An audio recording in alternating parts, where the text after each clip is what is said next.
എത്ര ഇട്ടേന്നറിയോ? 2 മണിക്ക് ഇട്ടേ രാത്രി. ഗായ്സ്, അപ്പോൾ നമ്മുടെ ബ്രേക്ക്ഫാസ്റ്റ് എത്തിയിട്ടുണ്ട് സുഹൃത്തുക്കളെ. ഇവിടെ ഇന്ന് ഇഡലിയൊക്കെ കഴിഞ്ഞ കേട്ടോ. ബ്രെഡ് ഓംപ്ലേറ്റാ. ഇത് മതി, വയറ് വെക്കും. ഒരെണ്ണം നല്ല അത്യാവശ്യം നല്ല ക്വാണ്ടിറ്റി ഉണ്ട്. പല്ല് തേച്ചില്ല താങ്കൾ? അതിന് അവൻ നിന്റെ മോൻ ആരെയും കൈ വരണ്ടേ? ബ്രെഡ് ഓംപ്ലേറ്റ് നല്ല അത്യാവശ്യം ക്വാണ്ടിറ്റി ഉണ്ടല്ലേ? 4 ബ്രെഡ് ഉണ്ട്. 4 2 ബ്രെഡേ ഉള്ളൂ. ഇച്ചിരി ആശ്വാസമുണ്ട് കേട്ടോ. ഡോക്ടർമാരൊക്കെ വന്ന് നോക്കി കുഴപ്പമില്ല. ആന്റിബയോട്ടിക് എടുക്കുന്നുണ്ട്. അവനും ഇച്ചിരി ആക്റ്റീവായി വരുന്നുണ്ട്. പിന്നെ എത്രയായാലും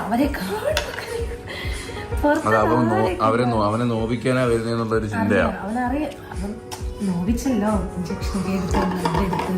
നമ്മൾ ഇന്നലെ കുറെ ഫ്രൂട്ട്സ് ഒക്കെ കൊണ്ടുവന്നു. എല്ലാം ബനാന എല്ലാം കറുത്തു, പഴം എല്ലാം കറുത്തു പോയില്ലേ? ഇത് കവറിൽ തന്നെ അമുങ്ങിയിരുന്നു. ഉള്ളതുകൊണ്ട് കയറ്റി വയ്ക്കുക കേട്ടോ.